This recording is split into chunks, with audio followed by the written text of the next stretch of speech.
के लिए हम लेते हैं 10 मिनट और कुछ लोग वही काम अगर 10 सेकंड्स में करके दे देते हैं, तो कौन सा वाला ज्यादा बेहतर हुआ हमारे लिए, 10 सेकंड्स या 10 मिनट्स? ऑब्वियसली हम सब जाते हैं 10 सेकंड्स। तो ये 10 सेकंड्स में जिसने किया है उसने कौन सी ट्रिक्स इस्तेमाल की है, वो ऐसी ट्रिक्स आज मैं आपके लिए कुछ इस वीडियो में लेके आई हूँ। देखिए गाइस, इस वीडियो को देखने के बाद आपको जरूर ऐसा लगने वाला है, काश अगर ऐसी ट्रिक्स मुझे पता होती तो शायद मैं भी अपना काम बहुत जल्दी कर लेता और अपने टाइम को सेव करके शायद आप कुछ अच्छी और लर्निंग में या अपने और कुछ काम करने में उस टाइम को यूटिलाइज कर सकते थे। तो चलिए, टेंशन फ्री होके कोई बात नहीं, जो हमने कर लिया उसे छोड़ के अब हम कुछ नया सीखते हैं और अपने काम को किस तरीके से एक्सेल पे और इजी बना सकते हैं और क्विकली कर सकते हैं, वो हम आज देखते हैं इसी वीडियो में। चलिए मेरे साथ चलते हैं हम देखने के लिए एक्सेल की बहुत ही खास 9 ट्रिक्स। हो सकता है इसमें से 1, 2, 3 या फिर हो सकता है पूरी 9 भी आपके यूज आ जाए। तो जो ट्रिक आपको सबसे अच्छी लगे और जो यूज आ रही है और आपने यूज की, वो मुझे कमेंट में जरूर बताइएगा। So stay tuned with my video.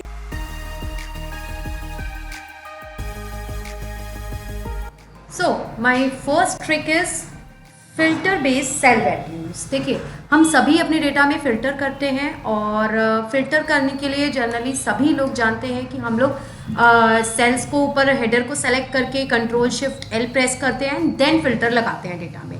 So it's very long process. अगर आपको कभी बहुत क्विकली फिल्टर करना है तो देखिए हम क्या कर सकते हैं, यहाँ पे जिस भी बेस पे हमें फिल्टर करना है, फॉर एग्जाम्पल मुझे यहाँ पे गोल्ड का सारा डेटा देखना है और पेपर का सारा डेटा देखना है, तो just select on this cell and आप राइट क्लिक प्रेस कीजिए। राइट क्लिक में आपको यहाँ पे फिल्टर ऑप्शन मिलता है। फिल्टर ऑप्शन में एक ऑप्शन मिलता है filter by selected cell value. आप अगर इस पे क्लिक करते हैं और सी द रिजल्ट, यहाँ पे वो ऑटोमेटिकली फिल्टर को कन्वर्ट कर देता है। ऊपर देखिए हेडर्स हमारे फिल्टर में कन्वर्ट हो चुके हैं एंड पेपर का हमें डेटा मिल चुका है। तो इसी तरीके से आप यहाँ पे क्विकली फिल्टर का यूज कर सकते हैं बाय यूजिंग सेल वैल्यू। इसी तरीके से फिल्टर सेल कलर में भी यूज कर सकते हैं। राइट क्लिक करते हैं, filter by using selected cell colour. आप जैसे ही क्लिक करेंगे मुझे यहाँ पे सारा येलो कलर का डेटा जो हाईलाइट हुआ हुआ है वो मुझे क्विकली मिल चुका है। तो आप ये क्विकली काम को कर सकते हैं। So guys, my second trick is moving of rows and columns quickly। देखिए, अगर हमें यहाँ पे बोला जाए कि ये मुझे एक्सपायरी डेट का कॉलम इंस्ट्रूमेंट नेम के पहले रखना है, तो जनरली हम लोग क्या करते हैं, पहले बहुत लॉन्ग स्टेप में भी काम करते हैं। तो कॉपी करेंगे, कॉपी करने के बाद बी कॉलम को सेलेक्ट करते हैं और फिर इंसर्ट करते हैं एंड देन उस प्रेजेंट कॉलम को हमें डिलीट भी करना पड़ता है। तो इट्स वेरी लॉन्ग प्रोसेस। इसे करने के लिए हम बहुत छोटे स्टेप्स में भी काम कर सकते हैं। पहले हम पूरे के पूरे कॉलम को सेलेक्ट करेंगे, देन शिफ्ट के साथ अगर आप अपने कर्सर को ग्रीन कलर की आउटलाइन पे प्लेस करते हैं, ध्यान से सुनिएगा, शिफ्ट के साथ, शिफ्ट बटन के साथ अगर हम यहाँ पे प्लेस करते हैं तो हमें 4 पॉइंटेड्स का एक प्लस का सिंबल आपको नजर आता है। इसे आप पकड़िए और इसे ड्रैग करते हुए जहां आपको प्लेस करना है, यहाँ देखिए बोल्ड कलर की ग्रीन आउटलाइन आपको विजिबल हो रही होगी, जस्ट ड्रैग इट हियर। अगर मैंने इसे यहाँ पे छोड़ दिया है तो आप देख सकते हैं बिना कुछ डेटा में चेंज हुए मेरा ये कॉलम यहाँ मूव हो चुका है। So this is the quick way to move your column और rows with the help of shift and left click button. So आप ये वाला काम बहुत ईजिली और क्विकली कर सकते हैं। नाउ माय थर्ड ट्रिक, देखिए अगर हमें यहाँ पे कुछ वैल्यूज डेसिमल वाली इंसर्ट करनी है, फॉर एग्जाम्पल 25.36, 36.10, तो इस तरीके से आपको डेसिमल का यूज बार बार करना पड़ता है और repetitively, and it's very long process. अब मुझे क्या चाहिए, ऑटोमेटिकली डेसिमल का साइन लास्ट के 2 वैल्यूज के पहले ऑटोमेटिक आ जाए। जैसे ही मैं यहाँ पे कोई भी नंबर लिखूं तो यहाँ 2 लास्ट के मैंने 2 नंबर से पहले मुझे डेसिमल का साइन इंसर्ट करना है। तो आप ये काम कैसे कर सकते हैं, आपको जस्ट सेल में कर्सर रखना है, फाइल में जाना है, फाइल में यहाँ पे ऑप्शंस में अगर हम जाते हैं, ऑप्शंस में गाइस आपको एडवांस का ऑप्शन मिलता है। एडवांस के ऑप्शन पे यहाँ पे आपको देखिए एडिटिंग ऑप्शंस में सेकेंड ऑप्शन जो मिलेगा वो है ऑटोमेटिकली इंसर्ट डेसिमल पॉइंट्स। आप यहाँ पे बस एक क्लिक कर दीजिए और जितने डेसिमल्स का आपको पॉइंट रखना है वो यहाँ से आप increase decrease according to your demand, आपकी जो रिक्वायरमेंट है उसके बेस पे आप कर सकते हैं। एंड आप यहाँ प्रेस ओके कर दीजिए। Now see if I write any number, see automatically उसने 89 से पहले पॉइंट ले लिया लाइक दिस। सी यहाँ मैं पॉइंट का यूज नहीं कर रही हूँ। सो सी ऑटोमेटिक मेरे हर नंबर के लास्ट 2 डिजिट के बाद वो डेसिमल मेरा खुद ब खुद ले लेगा। तो यहाँ आपके लिए देखिए डेटा एंट्री करना बहुत ही इजी हो चुका है कि अगर मुझे मेरे किसी रॉ डेटा में से फॉर्मेट्स को हटाना है, फॉर एग्जांपल यहाँ से कितने कलर्स वगैरह मेरे यहाँ पे यूज़ हुए हुए हैं, कुछ लिंक्स भी आया है डेटाबेस में, तो मुझे ये सारा कुछ रिमूव ऑफ करना है वन शॉट में। तो हम क्या करते हैं, सबसे पहले कंट्रोल ए से पूरा डेटा सेलेक्ट करते हैं। सेलेक्ट करने के बाद होम टैब में ही आपको क्लियर का ऑप्शन मिलता है, जहाँ पे आपको एक ऑप्शन मिलता है क्लियर फॉर्मेट। और अगर मैं यहाँ पे क्लिक करती हूँ, यहाँ पे मेरा सारा का सारा डेटा मेरा एक्चुअल फॉर्मेट में आ चुका है और सारे फॉर्मेट्स क्लियर हो चुके हैं। But guys it's a very long process. अगर हमें यही काम बहुत क्विकली करना है और विद शॉर्टकट करना है तो वो कैसे कर सकते हैं? Just go to clear format, right click कीजिए, यहाँ पे आपको मिलेगा add to quick access toolbar. आप इस ऑप्शन को अपने टूल बार में ऐड कर सकते हैं। यहाँ पे अगर मैं इसे क्लिक करती हूँ तो आप देख सकते हैं मेरी टॉप विंडो पे क्लियर फॉर्मेट्स का टूल बार यहाँ पे आ चुका है। अब अगर आप किसी भी एरिया को, सेलेक्टेड एरिया को सेलेक्ट करते हैं, आप इसे क्लिक करते हैं, तो देखिए यहाँ पे कितना क्विकली उसने सारा फॉर्मेट मेरा हटा दिया है। और इससे इजी अगर हम शॉर्टकट का यूज करना चाहें तो अपने पूरे डेटा को सेलेक्ट कीजिए, ऑल्ट प्रेस कीजिए। जैसे ही आप ऑल्ट प्रेस करते हैं, आप ऊपर स्क्रीन पे देख सकते हैं सब क्विक एक्सेस की मेरी शॉर्टकट की विजिबल है, 1 2 3 4 5 6 7। तो यहाँ पे जो मेरी क्लियर फॉर्मेट की शॉर्टकट की है वो है 7। तो अगर मैं यहाँ 7 प्रेस कर देती हूँ तो आप देख सकते हैं ऑल्ट 7 इज माई शॉर्टकट की फॉर क्लियर फॉर्मेट। तो आप इस तरीके से बहुत क्विकली अपने फॉर्मेट्स को क्लियर कर सकते हैं। सो द नेक्स्ट ट्रिक पे अगर हम बात करें, वो बहुत काम आने वाली ट्रिक है, जिसमें डेटाबेस पे अगर हम काम करते हैं गाइस, तो आता है सबसे इंपॉर्टेंट पार्ट सिलेक्शन का। और सिलेक्शन के बिना तो काम ही नहीं है एक्सेल पे। तो सबसे पहले तो पहली शॉर्टकट की, अगर मुझे पूरे डेटा को सेलेक्ट करना है तो कंट्रोल ए का यूज करते हैं। बट कई लोगों को कंट्रोल ए यूज करने में दिक्कत आती है। वो कहते हैं मैम कंट्रोल ए करते हैं तो पूरी की पूरी एक्सेल शीट सेलेक्ट हो जाती है। तो चलिए देखते हैं कैसे यूज की जाती है कंट्रोल ए। तो अगर हम अपने डेटा के किसी सेल के अंदर कर्सर रखते हैं और तब हम कंट्रोल ए को प्रेस करते हैं, तो आप देख सकते हैं सिर्फ मेरी शीट का डेटा पोर्शन ही सेलेक्ट हुआ है। लेकिन अगर मैं कंट्रोल ए किसी ब्लैंक सेल पे रख के प्रेस करती हूं, तो अब देखिए आपका पूरा का पूरा शीट सेलेक्ट हुआ है।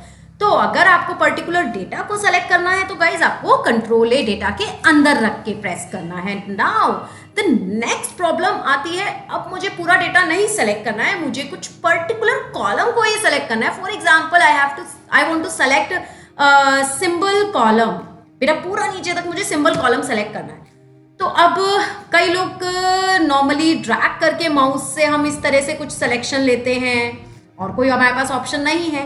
तो चलिए आप कैसे कर सकते हैं, अपने फर्स्ट सेल में कर्सर रखिए। Now press control shift arrow की। कंट्रोल शिफ्ट एरो की से आप एक पर्टिकुलर कॉलम और अ पर्टिकुलर रो को सिलेक्ट कर सकते हैं। सिर्फ आपको कंट्रोल शिफ्ट के साथ अपनी एरो कीज का यूज करना है। Okay guys, now my fifth trick is, आपको अगर कुछ शीट्स की ग्रुपिंग करनी है, सेम फॉर्मेटिंग करनी है, सेम डेटाबेस कभी लिखना है, तो आप ये काम कैसे कर सकते हैं, चलिए देखते हैं।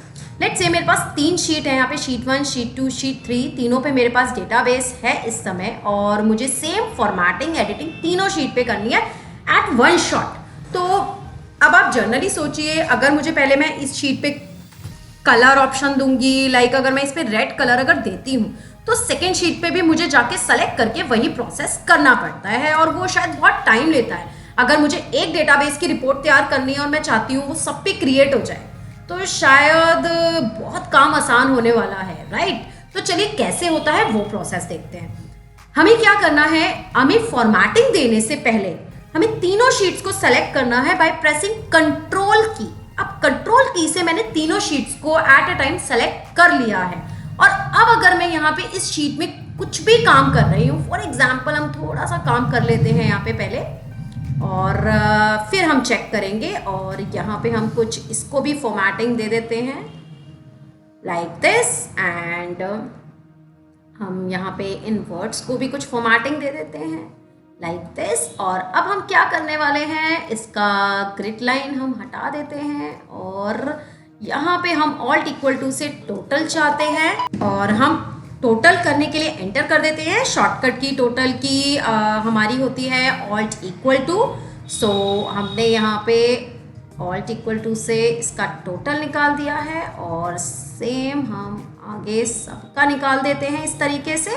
और अब देख सकते हैं हमारा ये वन डेटाबेस हम तैयार कर चुके हैं, और अब हम चाहते हैं कि दूसरी और तीसरी शीट पे भी ये सेम आ जाए। तो चलिए देखते हैं क्या ये ट्रिक ने काम किया है। नाउ आप देख सकते हैं सभी शीट पे मेरा सेम वर्क हो चुका है ऑटोमेटिकली, मुझे वो बार बार काम रिपीट नहीं करना पड़ा।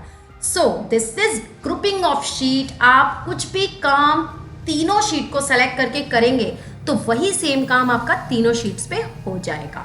सो इसी तरीके से आप ग्रुपिंग को यूज कर सकते हैं क्विकली वर्क करने में अपने day to day. Six trick हमारी जो है वो 2 वर्कबुक्स की ट्रिक है। देखिए हमें कई बार क्या करना होता है, हमारी 2-3 वर्कबुक्स हैं और उन्हें हमें कंपेयर करना है, और कंपेयर करने के लिए फॉर एग्जांपल मुझे यहाँ 29 की जो डेट है वो दूसरी वर्कबुक से कंपेयर करनी है कि वो अवेलेबल है, और क्या क्या मेरा डेट पे अवेलेबल है। यहाँ देख सकते हैं 20 एंड 1 अगर हम देखें तो इट्स 29। तो हमें 2 वर्कबुक्स को आपस में गाइस कंपेयर करना है, तो थोड़ा सा मिनिमाइज मैक्सिमाइज करना थोड़ा ज़्यादा टाइम लेता है। तो हम ये काम कैसे कर सकते हैं, हम व्यू टैब में जाएंगे। व्यू टैब में आपको यहाँ पे अरेंज ऑल का ऑप्शन मिलता है, और अरेंज ऑल पे अगर हम क्लिक करते हैं और अगर इसे वर्टिकली रखते हैं तो आप यहाँ देख सकते हैं वर्टिकली पे, और ओके प्रेस कर देते हैं तो हमारी साइड बाय साइड हमारी दोनों विंडोज पे हम काम करके एज ए कंपेयर में भी काम कर सकते हैं। और अगर हमें कोई फॉर्मूला इंसर्ट करना है दोनों वर्कबुक्स के बीच में तो वो भी हम काम इजीली कर सकते हैं। So this is the compare of 2 workbooks at one shot. The 7th trick, आपको अगर डेली प्रिंट्स निकालना है डेटा का और डेली बेसिस पे आपको हर पेज पे आपका हेडर रो रिपीट चाहिए, तो वो आप काम कैसे कर सकते हैं। देखिए अब जनरली जो लोग हैं वो क्या करते हैं, Ctrl+C से पहले हेडर्स को कॉपी करेंगे, और देन जहाँ पे मेरा फर्स्ट पेज का प्रिंट आउट ब्रेक हो रहा है वहाँ पे हम इंसर्ट करते हैं उस रो को। और इस स्टेप को करने के लिए सोचिए कितना हम लोगों को टाइम लगेगा। बार बार अगर हमें करना है इसी स्टेप को रिपीट, तो it's take lot of time, and कई बार बहुत मेसी भी हो जाता है हमारा काम। तो हम सिंपली एक छोटे से ऑप्शन पे क्लिक करने से हम इस काम को कर सकते हैं। कैसे, पेज लेआउट टैब में जाएंगे गाइस, यहाँ पे आपको अवेलेबल हो जाता है प्रिंट टाइटल का ऑप्शन। प्रिंट टाइटल के ऑप्शन में rows to repeat at top. Rows to repeat at top means आप कौन सी रो रिपीट चाहते हैं अपने हर पेज के प्रिंट सेटिंग पे। तो यहाँ पे अगर हम क्लिक करके सिर्फ अपनी फर्स्ट रो को सेलेक्ट कर देते हैं, और फर्स्ट रो को सेलेक्ट करने के बाद हम इसको ओके कर देते हैं, तो यहाँ पे अब वो हर पेज पे फर्स्ट रो को मेरा प्रिंट में लेगा। नाउ सी, हम चेक करते हैं क्या वो मेरा फर्स्ट पेज पे ले रहा है। फर्स्ट पे तो ले रहा है। Now check in second. Now see, मेरे हर पेज पे सेम मेरा हेडर रिपीट हो रहा है। तो यहाँ पे आप अपना काफ़ी टाइम बचा सकते हैं इस ऑप्शन को यूज़ करके।